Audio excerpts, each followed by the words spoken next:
it would be sort of like, some morbidly, obese individual wearing like a CrossFit t-shirt. It's like, it doesn't seem like it fits.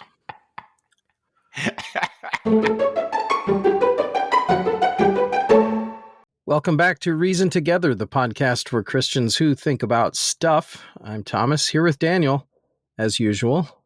How have you been, and what have you been up to?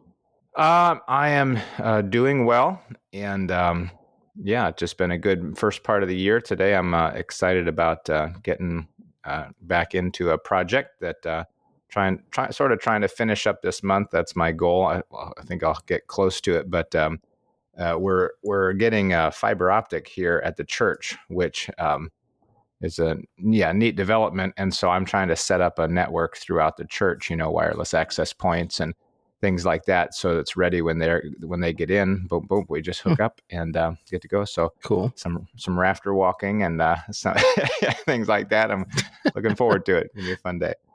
And so far, no legs sticking through the drywall and the ceilings? So far, no. Okay, excellent. Yeah. I have had a busy week last week and sort of early into this week as well. My dad had to have a knee replacement surgery. Yes. And the doctor that was doing it was kind of a unique situation with my dad's hip and all. So they had to, because you have to be able to position that hip for the surgery on the knee. And his first doctor wouldn't really touch it. He didn't want to mess with it and didn't think he could. So this other doctor thought he could. And that doctor was at NYU in New York City. So if you don't know what NYU is. So he had to have the surgery in Manhattan. And I'm in my mind picturing my parents traipsing about Manhattan by themselves, and they're older folks. And, getting around Manhattan is different than it used to be in a certain sense, because a lot of Ubers now are buzzing around. And it's really one of the more efficient ways to travel in a car in New York City. And my parents, I figured I need to help them. So my brother and I kind of coordinated together to take shifts and sort of be in the city to help them get around and run errands for them, get them food and what have you, whatever they need while they're there. So one of my sons and I went into the city, and we spent a total of 26 hours in the city. So it was a fast day before my brother got there. Mm-hmm. And we got everything done, took care of my parents, ran some errands for them, got them around, transported them and such. And after we dropped my dad off at the hospital, my son and I, we rented city bikes. Okay. Yeah. If you're familiar with those, it's just basically there's stations all over the city, and New York's not the only city that has them. Yeah. And you rent these bikes at these stations, and you can drop them off at different stations, and you just pay a small fee to use them. And so my son and I got these, and we were riding bikes. We rode, I think, probably over 4 miles from this, from the Lower East Side, sort of up to Central Park, and in the rain, in the cold. Oh my. So, but it was one of those things where it's going to be sort of miserable, but you do it anyway, because it's like, okay, we're going to have a little adventure here, son. So we go, and we had a good time there riding bikes around Manhattan. So yeah, wow, that'd be a memory. So yeah. I think I've seen. It seemed like I'm trying to think. Maybe it was DC. Had scooters that you could rent, but bicycles are good too. Similar idea. Yeah. So that's what I've been up to. All right. Well, you didn't catch cold, so nope. Got around Manhattan. Okay. What kind of a drive is that for you to go to Manhattan? It's like a solid 2 hours to get in Midtown. Not too bad, really. Yeah. No. Okay. And once you're there, you can find a place to park and then use public transit or bikes to get around. Yeah. Another 2 hours. You don't want to drive to park. Well, there's parking garages, and you just sort of have to bite the bullet and pay for a garage. And unless you take a bus in or a train in, I've been into the city before where I took the train in. So there's a number of ways you can go about it. Okay. Well, Let's see here. Before we jump in any further, let's thank our patrons over at patreon.com/reason together. Yes. And looking at that list recently, and we thank you for all of those. And did you know what? I don't have an exact percentage here, but the significant majority of our patrons are elite patrons. Did you know that? Yes, I did know that. Yes. Yeah, I was aware. I was like, wow, look at that. So thank you all who have signed on to invest your funds to make this all possible. Yeah. And just had our taxes done last year and or for last year, and thankful as I looked at our editors for the year. We have a technical editor and the podcast editor, the website anyway, the blog editor and the podcast editor, and both of those got paid, and we were pretty close to even. So, Wow, excellent. Yeah. Since we're talking about patrons, I want to encourage you, if you are a patron already, don't forget about the community message board over there at patreon.com/reason together.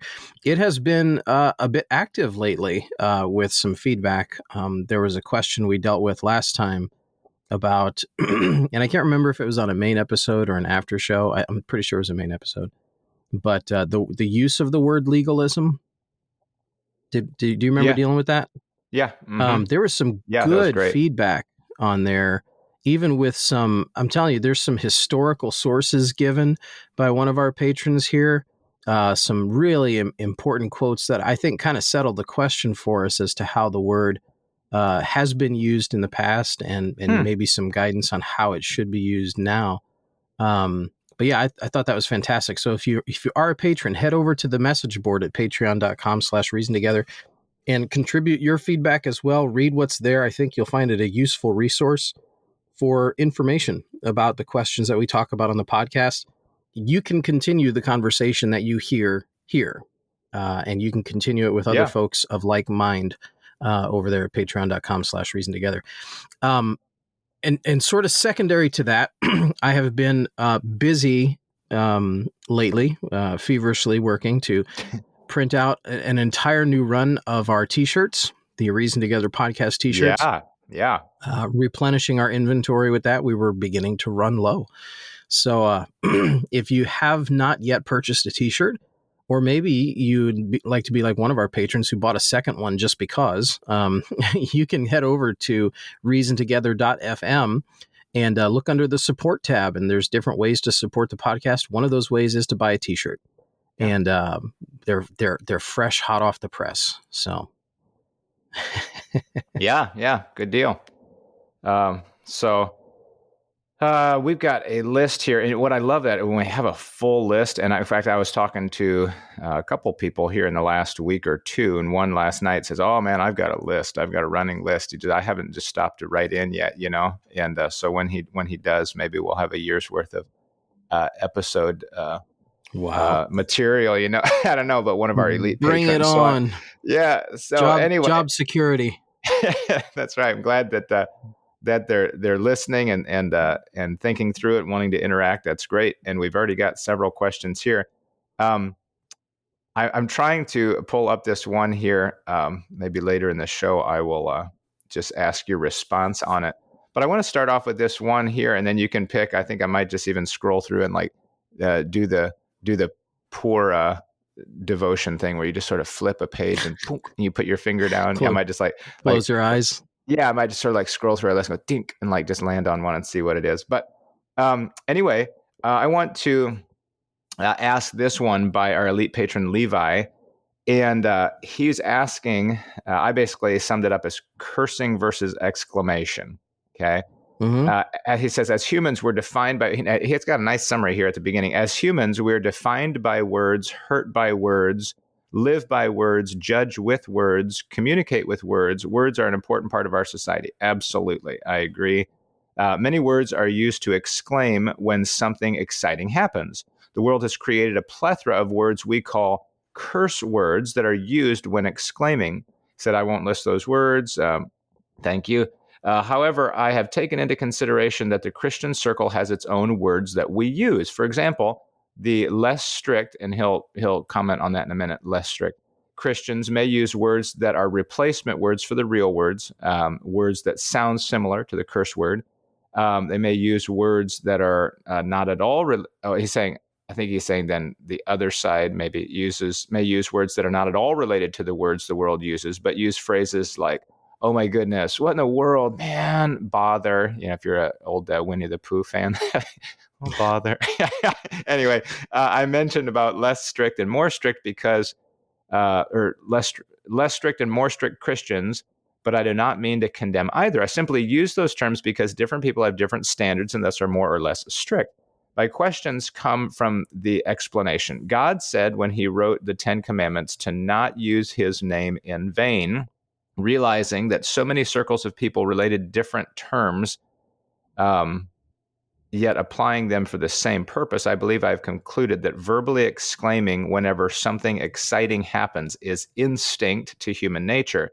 Is it wrong to exclaim with words that are similar to the ones the world uses because it'd be used for the same purpose? What about words that are different? My dad once said bother while working on his house, and his atheist friend exclaimed to him that he was using Christian curse words. Okay, this was meant as a joke, but implied that we have our own set of words that are used for a similar purpose. Should we set aside any exclamation to show our separation from the world? There's kind of your key question there, one of them. Should we set aside any exclamation to show our separation from the world? Any thoughts on this topic? And he says, as Tim Hawkins puts it, Christian curse words would be appreciated. So, yeah. Okay. Wow. There's a lot there. I don't know how you could set aside exclamation.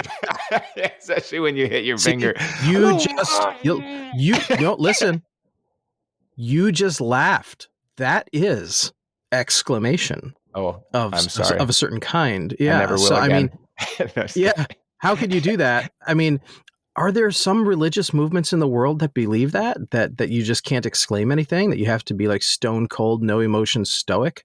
I don't think they say that exactly, but when they figure, if you say that's a Christian curse word, what's kind of the let's parse that out a little bit. What are they actually arguing against there?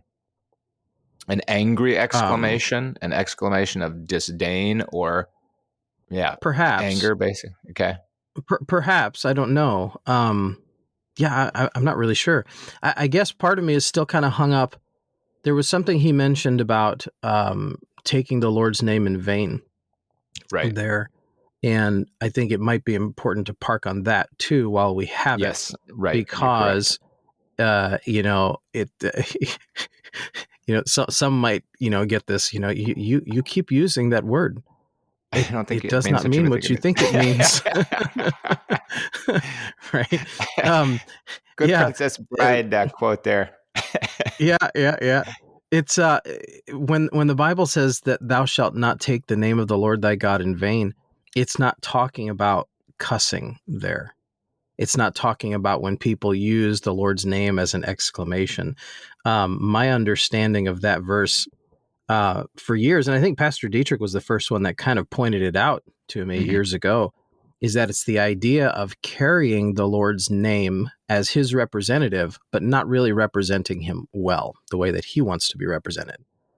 You're carrying his name emptily. It would be sort of like, some morbidly, obese individual wearing like a CrossFit t-shirt. It's like, it doesn't seem like it fits.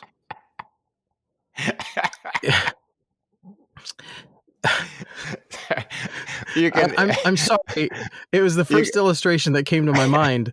Or it would be sort of like, an anti-Second Amendment person, walking around with like a Black Rifle Coffee, hat or something like that. Yeah. It doesn't fit.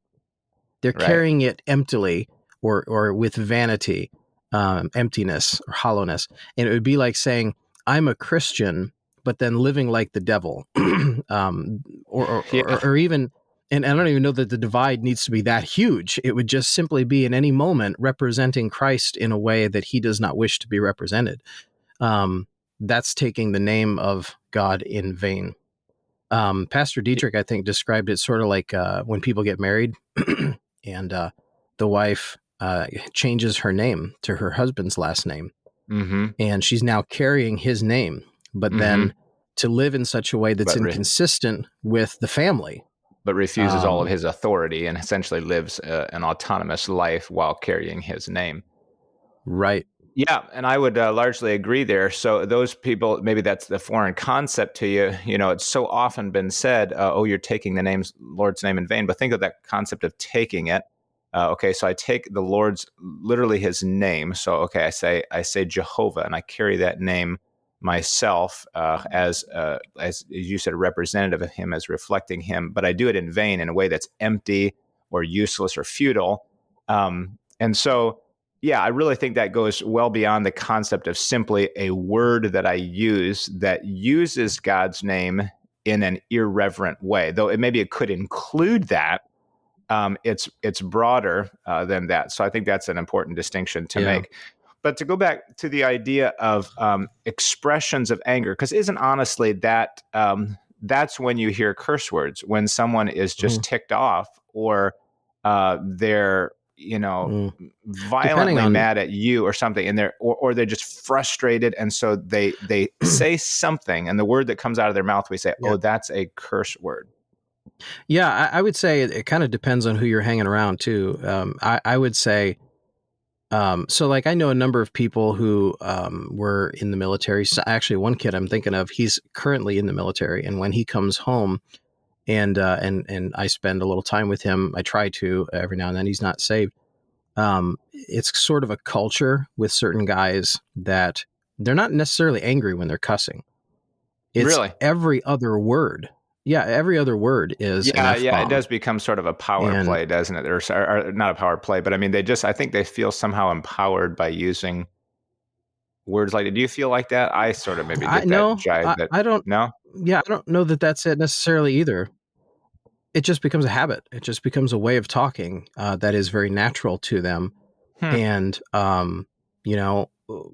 that's not necessarily anger or power coming through. It's just a habit.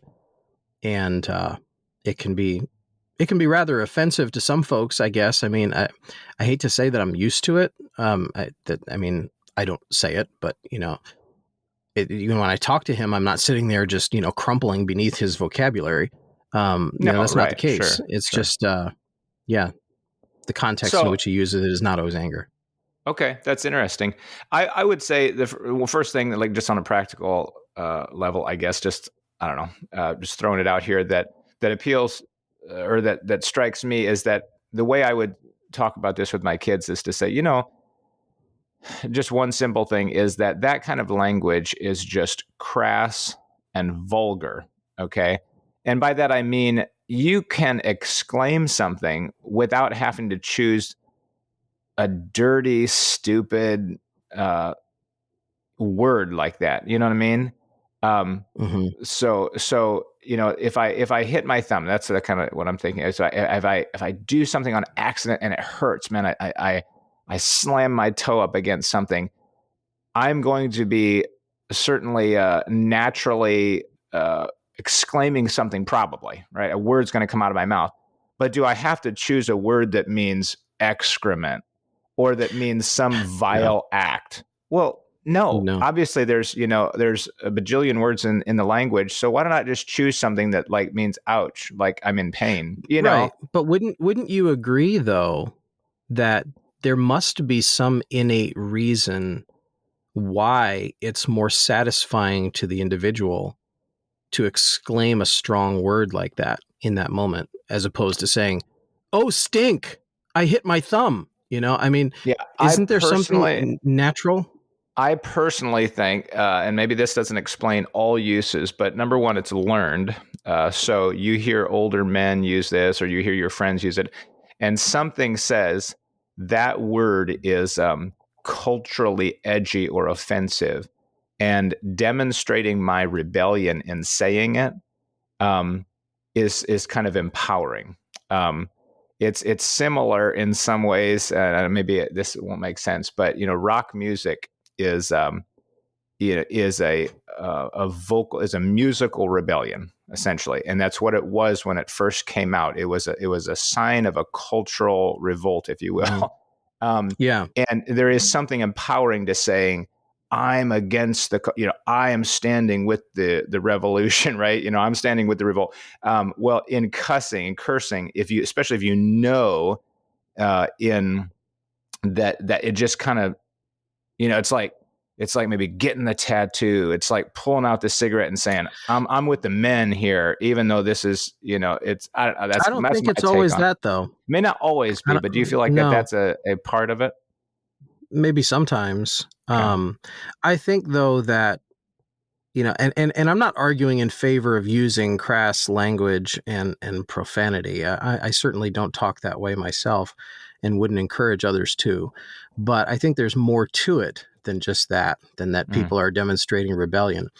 And to give you an illustration, without saying the word, so many of you know I work in healthcare outside of the ministry, and healthcare is a major stronghold of third wave feminism. Yeah, it's obviously a very female populated. Yes, that's what I was going to say. Dominated vocation. Profession. Yeah. Mm-hmm. Yeah. And when I say this, if there are ladies listening, mind you, I'm not talking about all women. I'm talking about unsaved women. Okay. Because I would hope and pray that Christian women working in healthcare behave differently than what is normally present in the healthcare environment. And when you see women in healthcare, and I'm thinking, I don't mean to pick particularly on nurses, but they're the largest populace. And it seems to be kind of a stronghold with them.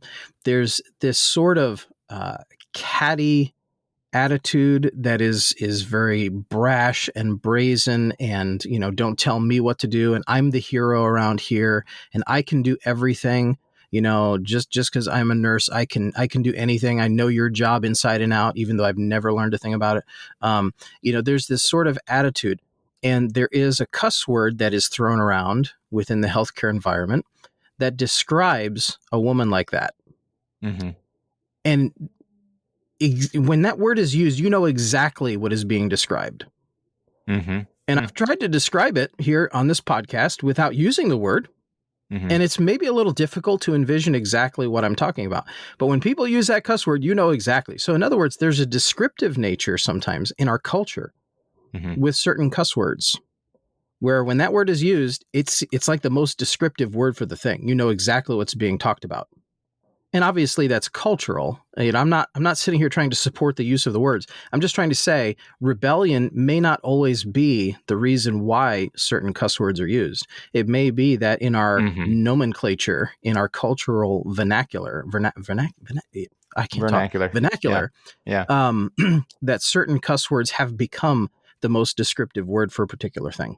Okay, well, but can we still make the argument that that it betrays a lack of culture and a lack of principle to say, I'm not going to talk that way? That anybody of polite speech and self-control, and who, just in a professional environment, I'm going to choose more appropriate words. So at the very least, it betrays almost an uneducatedness or a I don't know if it's uneducated, but maybe for some folks, I choose not to use polite terms. I'm going to use, meaning I'm not demonstrating, what did I say a minute ago? I'm not demonstrating rebellion. That's the word, and I don't care if I use it, and if other people use it, whatever, even if it's sort of vulgar and filthy, it's whatever. That's the best description. Well, I do think it's an unfair characterization to say that in every case, someone who talks like that just has a limited vocabulary. Well, they choose not to use any better vocabulary in certain settings. So, for instance, I have my firearms instructors, right? Former military guys. They cuss like sailors, right? When they're with me, because I'm an adult, right? And they know what I do for a living. They know that, but they talk that way anyway. But when my sons take a class with me, or when they're there with me, it's a totally different thing. They don't use that kind of language, because even though they They have a good vocabulary. They can speak with intelligence.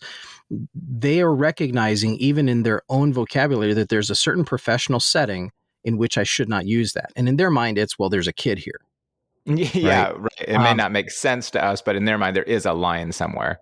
right. I have known people that work in management in a corporate setting who, extremely intelligent, educated people, they cuss like sailors. But when they're in work mode, when they're talking with coworkers, they speak on a professional basis, and they're able to turn that on and turn it off. So I don't know that in every case it's, oh, this person just, look at, they have such a limited vocabulary, they have to cuss all the time. That's not the case. I just think there's something innate about profanity. I don't think it's always rebellion. I think sometimes it's just that certain words culturally become the most descriptive of a thing. So I'm just saying there's more to it than just, oh, cussing is rebellion. There's more to it than that. Well, yeah, yeah, and I'm That's my not only saying point. that. Sure, yeah. Although I do have to say that to those who are vulgar like that, at a certain point, it does sound dumb. It really. I know you may not have a limited vocabulary, but when every fifth word is a curse word, we know that that's totally extraneous. You know what I mean? And at a certain point, it Mm-hmm. loses. It doesn't make sense. It Yeah. wasn't an operative part of the sentence. Kind of Yeah. like, why do you keep saying that? Like, if I just said donut every fifth word, like, yeah, man, I donut got out of the car, and like, man, my donut tire was flat, and I was like, donut, and and be like, what? What are you doing? So in some ways, that's what if you're teaching your kids about language, you can teach them about why that's inappropriate, why it would be considered in the vulgar category, and how it Yeah. even makes you sound stupid and unprofessional. But obviously, there's principles of Yeah. Christian speech that go into that. Is it grace? Is it Right. seasoned with salt? Is it edifying? Is it anything that should ever characterize a child of the King? I think There's too that, several angles. if cussing, sounds dumb just because people are saying it every few words and they're saying it mindlessly, it just becomes Yep. part of the vocabulary. I think it would be unfair to suggest that Christians never do that. Oh well, they do that in prayer. Yeah, they do it in prayer, but in conversation too. It's like, how many times in a conversation, will you hear someone say, "Oh, well, praise the Lord." Well, praise the Lord. I mean, to be fair, I think sometimes they do mean it, but I think a lot of other times folks are just saying it mindlessly because that's the thing we're supposed to say as Christians. Mm. Is that not the same thing, really? Just mindlessly throwing little cliches and phrases repeatedly in our conversation? I'd say maybe it's similar, but Yeah. maybe I in mean, the it's obviously mindless, not cussing. right? I'm in the mindless aspect, but not necessarily in other ways. Let me go back to whether Christians is it right to call Christian phrases Christian curse words? The sanitized epithets. Do you remember we did an episode on this? I vaguely remember. That was a long time ago. Yeah, I'm thinking it was episode 90, but I can't be for sure. I sent it to Levi, the patron who asked this question. Okay. But you can go on our website and search in the search bar for, I think, cursing or profanity or something like that, and it'll bring up this episode on sanitized epithets or Christian curse words. I did. So go ahead and elaborate on what your thought was. I just have to laugh in some ways. I mean, I appreciate that the atheist was saying it, I guess, in jest, but his assumption is incorrect that it's a curse word. It is simply an exclamation. That's the point I want to make, is there's a difference between a curse word and an exclamation. Everybody's allowed an exclamation. That's part of human existence. It's when we intentionally make it dirty and nasty and defamatory and things like that, we would say more it becomes a curse word. But to say, man, like, curse word, it's the word man, you know what I mean? Or what in the world? Oh, Christian curse word. Like, what do you mean by that? Like, how is that cursing anything? But anyway, that's funny. So, okay, I think we've hit that pretty good. Yeah. Unless you have something else you want to finish it up with. There's more that could be said on that, as far as, things like gosh or golly or things like that. There's more that could be said. But, I mean, why? We dealt with that in episode 90. I would say this as one last comment statement. You said I don't melt under their language, and I think that's important. That while you might obviously you're going to draw your line somewhere. What words do I say? What don't I say? Why do I say them? Why don't I say them? Here's the Christian principles that underlie that. When somebody says something, maybe it's just awful, or maybe it's like they say, "Oh my gosh," don't be like, oh my goodness, they said gosh, because you shouldn't do that because it's a replacement word. Look, that's their line. If you're a friend and you're truly grieved by that and you want to have a personal conversation with them, I guess go for it. But don't melt down over their replacement word. Right. You know what I mean? There are bigger fish to fry, if I could say it that way. Yeah. I mean, it just, and that really goes for a lot of areas. You hold a line, other people don't hold that line. You got to learn to know how to navigate with that, and not be like, oh my goodness, did you? Oh, there's my curse word, right? Did you hear what they said, or see what they did, or know what they watch, or things like that? You have to understand. You at least you say, okay, well, that's where that person's at. All right, but don't melt down over it. Okay. Yeah. What's our next question here? I don't know. You've got a lot of good ones on here that say don't peek, and I'm bothered by this. No bother. Okay. I would like to know what some of these are. Yeah. All right. This one would be a good one. It might take us the rest of the time. But over the years, when you get into something, important, seemingly important, change you want to make in your life, and you're trying to maybe change your direction or install a new habit or whatever, I've seen it a number of times, encouraged that you get an accountability partner. Well, I get the idea of accountability. That is scriptural. One day we're all going to give account, meaning we're all subject to the sovereign God who made us and his purpose for us. And one day we're going to give account of the abilities and the opportunities that he gave to us, and what we did with them and why. Okay, I get that. But when we talk about a human accountability partner, I oftentimes I've just kind of dead-ended on that a little bit, short-circuited, and said, "What? I don't quite get it." And so maybe this is a personality thing a little bit. But I guess my question was, at least starting off, what is the basis of accountability? What is it about accountability that is effective? Why does it seem useful? Because to me, if I said, Tom, I'm wanting to do this, will you be my accountability partner? So I know the next week you're going to say, hey, Daniel, how you doing on this? Okay, well, I know you're going to ask me, so maybe that gives me some impetus. Okay, I need to stay faithful to this because Tom's going to ask me. Well, what is the basis of that? Shame. Is it?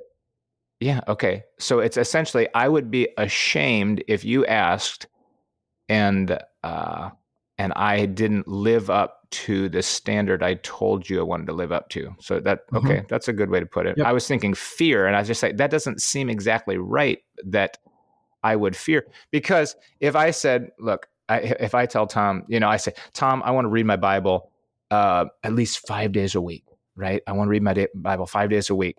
And I know that you're going to come back next week and ask me. But I also know that, and maybe this wouldn't be true of you, you're Italian, you're strong, and you're going to say, hey, get it together, bud. But a lot of people, I don't know, you say, oh, no, man, I had a rough week. I only got it 2 times. Okay, well, try better next week.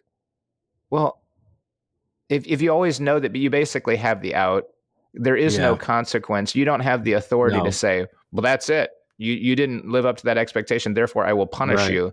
Well, then there's no teeth to the accountability. So is it even effective? Give me your take on this. Well, I do think that if you counsel people any length of time, you will learn some people absolutely do need an accountability partner with some things. Okay. Because there are some personalities, there are some Christians who are maybe immature in a certain way, where they're just not going to see any progress overcoming an addiction or a habit or a bad practice without some sort of accountability partner, because they lack the maturity to understand that the Lord is the ultimate accountability partner, and He's there with you even when I am not. Mm. For a Yeah. Okay. mature So you're Christian, sort of a visible representation of what the Lord's accountability would be. correct. And see, when you talk about what the fear of the Lord is, according to the Bible, which is mentioned repeatedly through the Mm-hmm. Proverbs, the fear of the Lord, the fear of the Lord, what it essentially comes down to is like a constant awareness of God's presence, so that you're always aware that God sees what you're doing, that He's walking with you, He observes your thoughts. It seems like the ultimate in Christian maturity to have a constant awareness of God's presence and mindfulness over your life. But for immature believers, or I should say less mature believers, oftentimes they struggle with that. And they continue to sin in certain ways, knowing that the Lord is watching them. They don't seem to forget that. It's just in those moments they seem to disbelieve it. Hmm. You know? and you're talking So about accountability primarily for adding a good habit like Bible reading and such. yeah, I But see. I'm saying that the vast majority of counseling you will do, when it comes to accountability partners, will be helping people undo an already existing bad habit. But I mean, where are what's the teeth of your accountability? So they come back and they say, "Yeah, I failed a couple times this week." You can encourage them, you can exhort them, you can admonish them, but you really can't discipline them. So I mean, Well, what are the sort teeth of. to that? Okay. I know for me, in the times that I have counseled people in this way, my counsel essentially became the collateral, if I could say it that way. In other words, my counsel, my help, they came to me for a problem. They wanted help with this problem. If they do not abide by the accountability agreement, they lose my help. And you Okay. might say, well, that sounds cruel and unpastoral. Well, it's like, what else do I have to keep them Well, accountable? yeah, and also, no, I get it. I get it. It almost sounds maybe a little counterintuitive that if you don't follow my help, I won't help you anymore because that's what they need is help. But Yeah. they need. So, in other words, it's a fear of losing the help. Yeah. Okay, Because and I you're can kind of see presuming it. that the person came to seek help. You're not imposing your help on them. They came to seek help. They want the help. But if they're not willing to abide by the accountability agreement, they don't get the help anymore. And it So, hurts to do that. And I have had to yeah, pull back on that before, in counseling, where I've had to say, okay, listen, I've given you grace a couple of times here. You've broken our accountability agreement a couple of times. I've tried to be as merciful as I can here and gracious as I can. But if there's no teeth to this, what's to keep you accountable? So I'm withdrawing my help for you in this matter until you can get things back on track on your own, and we can sit down and talk together then. So, yeah. that I can. It's interesting. As you say, that's a great point. And I can see when the Apostle Paul says, whom I have turned over unto Satan, that he may learn not to blaspheme. You know what I mean? There's a certain point that even as an apostle, he said, I've turned him over. Yeah. That seems to be a similar thing, that whatever I had invested in his life and however much I had poured into him, I've finally just given up and turned him over, that he could see the Mm-hmm. destruction of his own way on his life.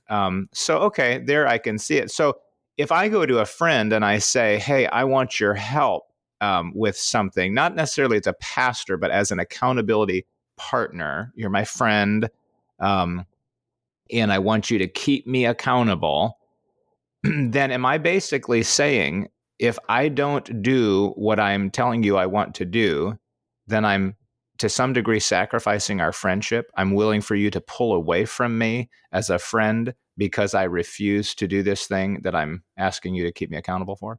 I think it's in that situation, it's going to depend on what it is that you're seeking accountability for. Mm-hmm. I mean, those stakes seem pretty high for, Yeah. Bible Yeah. reading.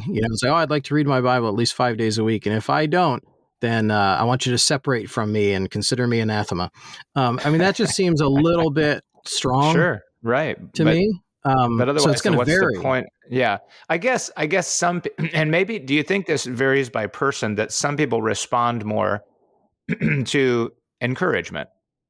They need somebody at a certain point to call and say, "Man, I'm having a really tough time. Please encourage me here, help me, because I'm feeling weak." And you say, "Come on, you can do this. This is important. Yeah. It may seem small now, but it's going to reap big dividends." They go, okay, yeah. Yeah. You know what I mean? Maybe there's Well, some people sure. more And than others that need that. that's what I said at the beginning, was that you counsel anyone long enough, you're going to find that some people, certain people, need an accountability partner. That to me is different than just needing a friend for encouragement. Okay. Accountability to me involves that there are stakes.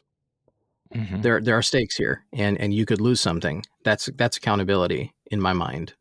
I mean, maybe I'm defining it wrong, but to me, there's stakes involved with accountability. With encouragement, there's no stakes involved. Okay. Yeah. Well, I'm thinking. Okay. So, well, that's helpful. But yes, if you listeners, if you have any thoughts on that, is the basis of accountability in your mind, a desire to please men? Is that biblical? Is it fear? Is that a problem, or is there another angle? I appreciate your thoughts on it, Tom. To know, I just are there some people basically that don't need an accountability partner because that's not how they really process it. They need to grow a different way, but being an accountability partner maybe isn't one of them. I don't know. Or are we all, as brothers and sisters in Christ, accountability partners? That To we're an supposed to. extent, yes. Yeah, we're supposed to To an provoke to extent, love and good works. That's our job. right. Well, if you think about it, I don't think seeking an accountability partner is not seeking to please men. I don't think that's what that is. Okay. Because if it was, then everyone in church is a man pleaser, because we all behave differently because we know we're going to see each other on Sunday and Wednesday. That's the ugly truth no one likes to admit, but we all are men pleasers to an extent. And it's not the bad kind of man pleasing. It's the accountability kind of man pleasing. There is a way in which we keep each other accountable to certain things as Christians, not even without saying a word. We just know by each other's presence, by the social contract, so to speak, that we have with each other when we see each other in church. We know that there's a certain expectation. And if we don't meet all of those expectations, there is a bit of a social liability, a social loss that occurs. We all know this, and that's not wrong necessarily, but it's one of those things that can be taken to a wrong extent when someone all of a sudden is just living to please everyone at church and not the Lord. Yeah, right. Then it seems like it could turn into hypocrisy, or just putting on the mask pretty fast.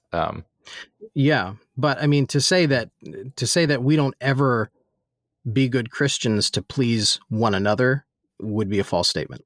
We do that all the time. Well, I can't disagree with that. Yeah, unfortunately. Yeah. So, okay. Well, hey, that's great. Again, give us your thoughts on Christian curse words, if there is such a thing, and accountability partners. Give us your thoughts. reasontogetherpodcast@gmail.com. Our time is up, and we need to transition into the after show. Oh, stink. But again, thank you for being Tom. You're to be rebuked. No. All right, let's just finish it off here. Hey, thanks for joining us. Thank you for being with us on this episode. We are encouraging balance, developing perspective, and connecting faith to practice. This is Reason Together.